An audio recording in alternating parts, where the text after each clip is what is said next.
Namaste, Jai Hind, and welcome to this edition of The Right Stand. I'm Anand Narsimhan, coming to you live from the CNN News 18 Federal Bank Primetime Studios. First up, ladies and gentlemen, as Prime Minister Narendra Modi begins his third consecutive term in office, industry leaders have voiced their confidence in the government's capacity to advance economic reforms and sustain the nation's growth momentum. Experts are emphasizing that Bharat's economy is poised to become the world's third largest and Bharat is the world's best represented nation. Also, in the Times Higher Education Impact Rankings 2024. So even as there is investor confidence, there is also the fact that we are representing ourselves and our educational institutions better. Over 100 universities are ranked, up from just 13 in 2019, the result of a remarkably successful internationalization drive by the Modi government. Now, there are a total of 2,152 institutions ranked from 125 nations, and Bharat's participation is highest, with 105 institutions being represented. Now, riding on the 8.2% GDP growth, Bharat has also exhibited the strongest outlook in hiring in the Asia-Pacific region.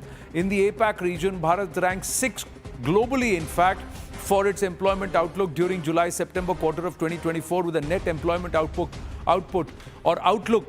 net employment outlook, NEO, of 30 percent points, 8 points above the global average. A recent survey by Manpower Group has observed this.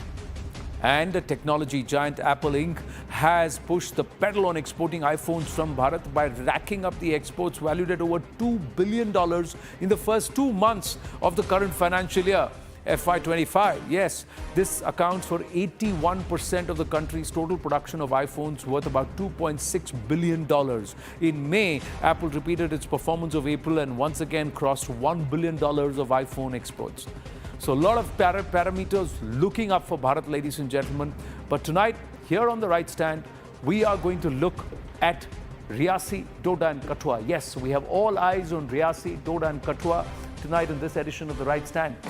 To the apologists, ladies and gentlemen, there is nothing to say, as they will continue to turn a blind eye to the Islamists who lay to sword the lives of innocents. They will never count the Pakistani bullets that have claimed innocent Hindustani lives. They will continue to look away from the hatred and venom that is spewed by those that chose not to live in harmony with Hindus and tore Bharat into Hindustan and Pakistan. That lot and its progeny continue to harbor ill will towards Bharat. 7.5 decades and 3 wars later, they continue to fight a proxy war. They bleed India with 1,000 cuts. They may be brought down to their own knees, but they will still look at only that, because that pathological hatred for us is the only reason for sustenance now. So much so that they are now out in the market opening themselves to the highest bidder. Currently, lording over them is the dragon. And tonight we'll tell you why all eyes must be on Riyasi. Because it's pointing to a greater game. Use the hate of one entity and its apologists within another to fuel the expansionist design of the dragon. Yes, this sudden spurt in terror activity perhaps has its moorings at the LAC rather than the LOC, ladies and gentlemen. Let's try and understand this in further detail. First up, have a look at this map. And this is the Jammu, Kashmir, Ladakh region. What we are trying to highlight is where there used to be activity earlier. This is the entire Kashmir Valley. Now, since this Kashmir Valley has been gridlocked, what we are seeing since 2023 is a shift downward, a downward movement towards starting the activity around this region. This is the Jammu region.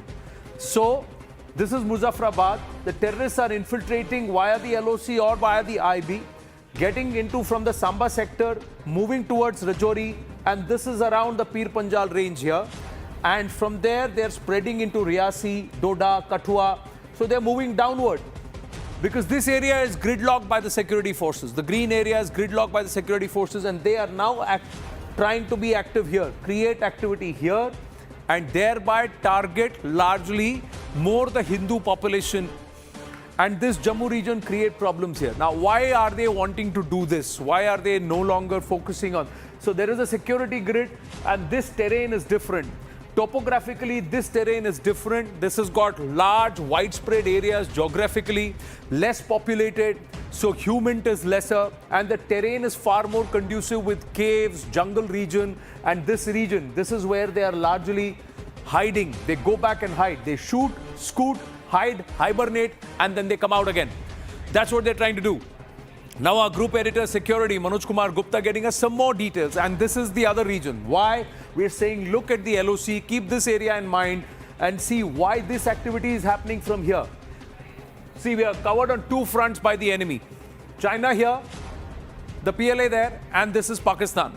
Now, what we are given to understand is this is a strategy to actually reduce the troop deployment from here, force the army to recalibrate and move troops away from the LAC so that the pressure on the PLA here reduces and they can make ingress in this region.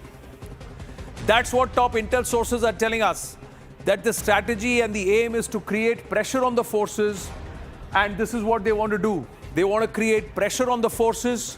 They want to make India shift troops from the LAC to Jammu and Kashmir, towards the LOC and towards the IB. And the aim is to engage the Indian troops more in Jammu and Kashmir and create a two-front pressure. Agencies suspect that this move is to aid the dragon. So it's beyond the local politics and the proxy war. Top intel sources are also saying that it may be a bit to vitiate the atmosphere ahead of the Jammu and Kashmir poll. So that's another aspect. To create a diffuse situation internally, create an internal security dynamic, create an external security dynamic, and also create a political narrative saying that all is not well in Jammu and Kashmir, in the UT of Jammu and Kashmir. A desperate attempt to create unrest after successful Lok Sabha polls in Jammu and Kashmir. 10 to 12 terrorists were given to understand. And these are FTs. They are moving in groups of 3 to 4 in the Jammu region. The network of ground workers is actually helping these FTs because most of them, this lot that's come, locals have suspected to have helped terrorists with food, shelter before these 3 big strikes. Locals aided Riyasi mastermind Lashkar commander Sajid Jatt. It's a clear attempt to try and rattle the security setup. They are on a mission to spook Hindu pilgrims and they are trying to discourage tourists from visiting Jammu and Kashmir. And it's also a bit to thwart the stability post the abrogation of 370. A lot of them are shocked. But so there are multiple layers. One, move down, try and use the larger terrain topographical advantage for their guerrilla warfare. And secondly, the army has also revealed that last November after the Rajouri attack, how retired Pakistani soldiers have actually given support to terrorists in the strikes in Jammu region. The army has said that retired Pakistani soldiers are among terrorists in Jammu and Kashmir. Retired Pakistani soldiers are involved in attacks in the Rajouri Poonch region. And Pakistan's clear bid to infiltrate foreign terrorists stands out here. Sajid Jatt is said to have infiltrated with about 12 to 14 more. This is a fresh lot of 10 to 12. The 2 neutralized terrorists had some cash in their hand and they were actually caught asking for food from locals. So clearly they were trying to get their bearings in this region. But they were all spread in groups of 3 each. So 12, 4 groups, 16, again about 4 or 5 groups. That's how they have spread across and they are trying to create problems in that entire belt that we showed you in the map. So let's now get into the details of this. How is this? How are we going to counter this, ladies and gentlemen? Because sadly, the politicians internally will not call out Pakistan. They will only say talk to them, but they will never say count the bullets that they have rained on us. They will never count that. Sardar R.P. Singh, National Spokesperson of the BJP with us. Abhijit Iyer Mitra, Senior Fellow IPCS with us. Nilofer Masood, National Conference with us. Lieutenant General Sanjay Kulkarni with us. The former DG Infantry and Ahmed Ayaz, political analyst. Namaste and Jai Hind to everybody. Thank you very, very much. General Kulkarni, how are we going to deal with this, sir? Have we read the situation right, or do you believe that there is another perspective to this? Thank you, Anand. I think you brought it out very well. All of them combined. First and foremost, we must understand that Pakistan uses terrorism as an instrument of state policy. Pakistan hatred towards India. Pakistan's desire has always been to bleed India with 1,000 cuts. Having said that, there is also within our own people also a lobby which seems to be supporting them in terms of giving them a certificate to say that, well, Pakistan is not involved. And just within less than 24 hours of such a statement, we have the terrorist shot dead with all the Pakistani equipment on him.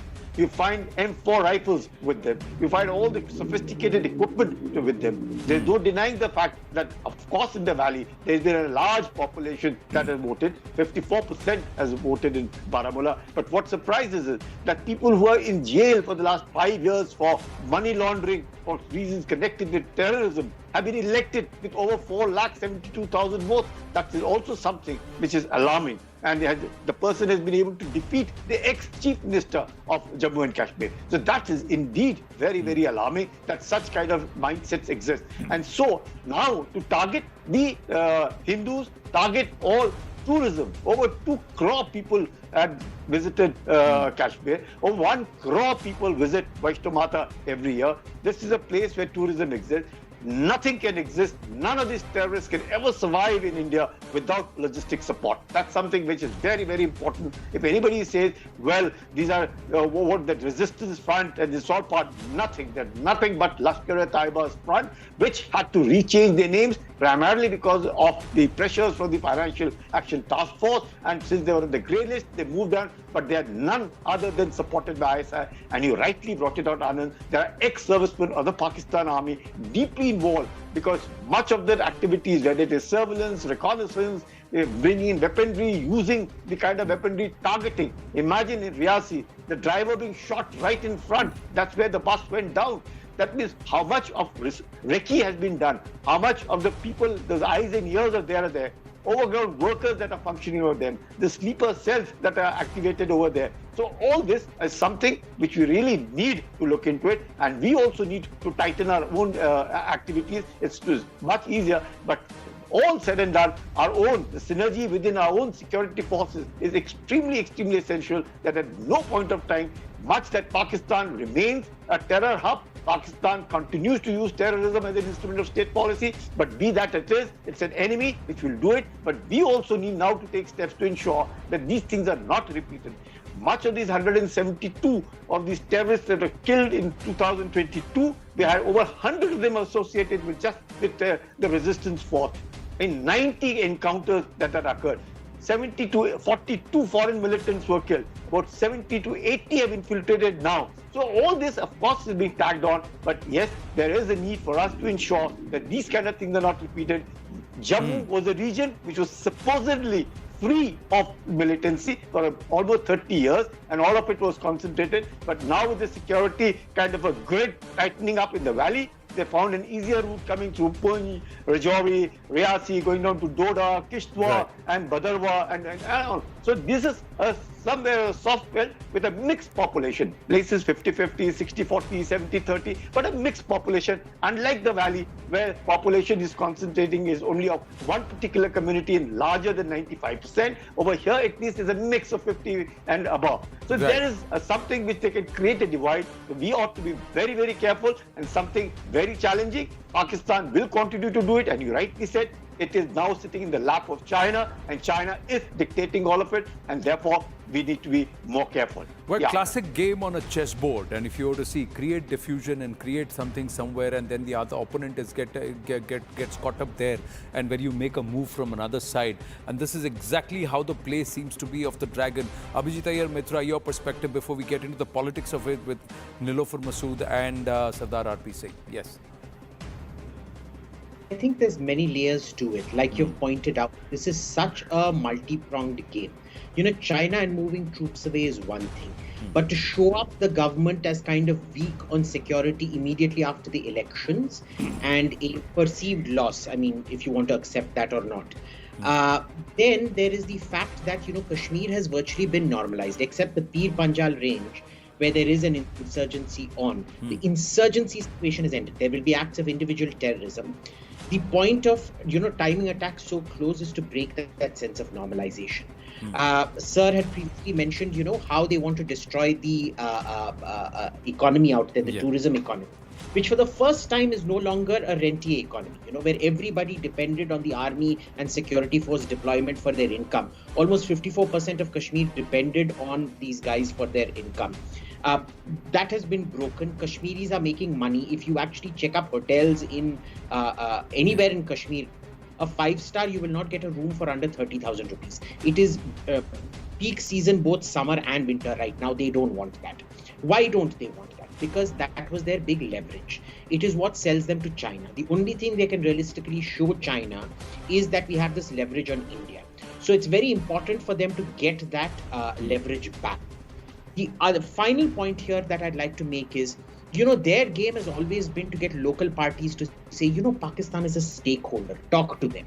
And the basis for talks becomes the basis then for them to approach China and say, look, we've gained normalization again.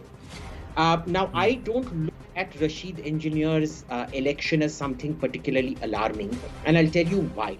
What it showed is how irrelevant the former so-called mainstream parties are.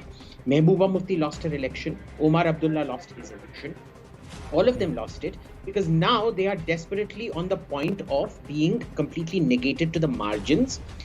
And when extremist candidates like Rashid Engineer stand up who are in Indian jails, it is very easy to pinpoint supporters. It is much more easy to take them down. So I think the Rashid Engineer aspect for me is the least concerning, and the vote for him is the least concerning. But it's the way that they're able to carry out these attacks systematically in such a short period of time. That for me is the most worrying, and presumably all the regular so-called mainstream parties that are now going to sit down and talk to Pakistan, because then they gain back. True. Before we get into the politics of it, just want to call out the map again and just to tell our viewers, ladies and gentlemen, if you were to understand the topography of Jammu and Kashmir, this region is very, very spread out. This whole region is very, very spread out. It's not as much of a hub as the Kashmir Valley is concerned.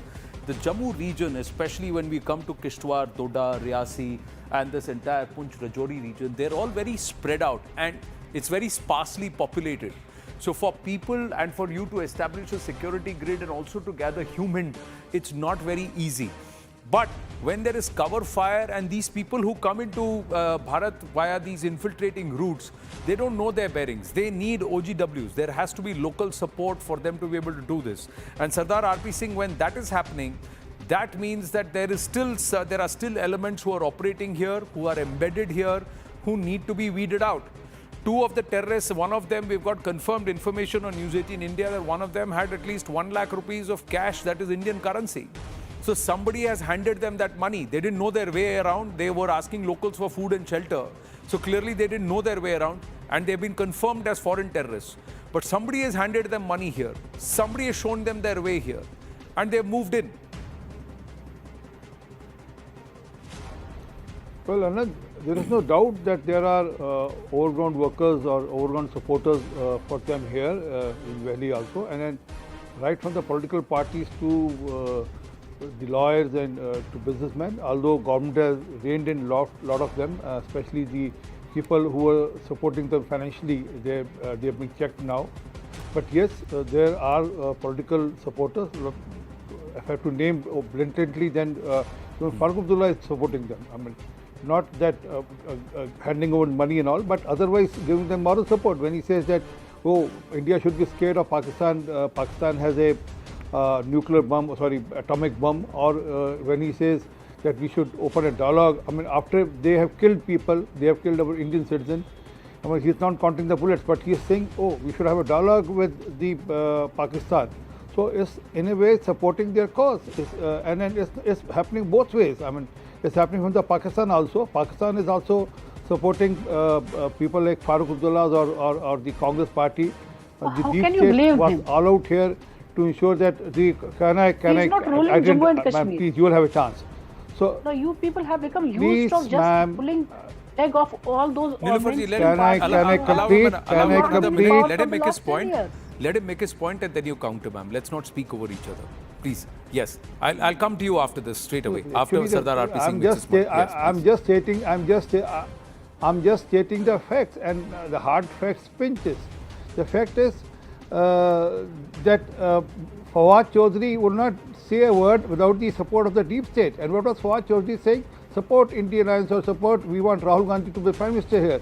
Well, a message being sent across the borders and in the country also to a particular community saying that we are with you if you support Rahul Gandhi or Kejriwal or Indian Alliance for that regard. None of these leaders uttered a word. They didn't tell Fawad Chaudhry to shut up, and said not to intervene in the Indian elections.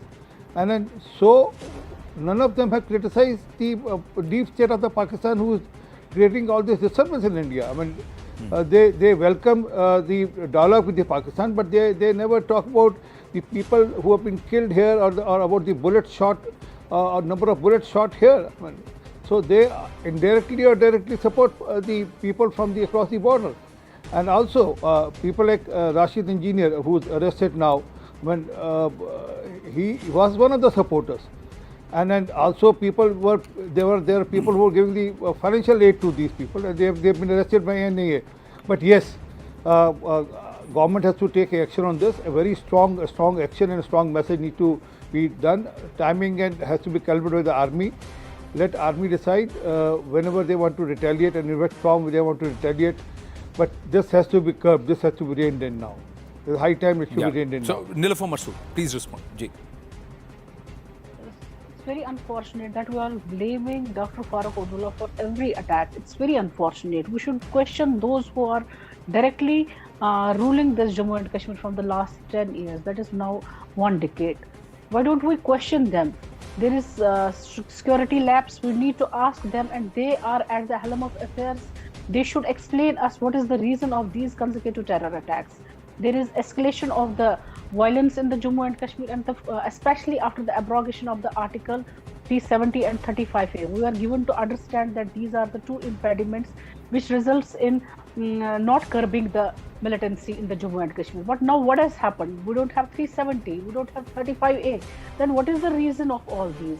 We need to think about this. Now, we have been hearing from last so many years, Naya Kashmir, Naya Kashmir. What's in Naya Kashmir?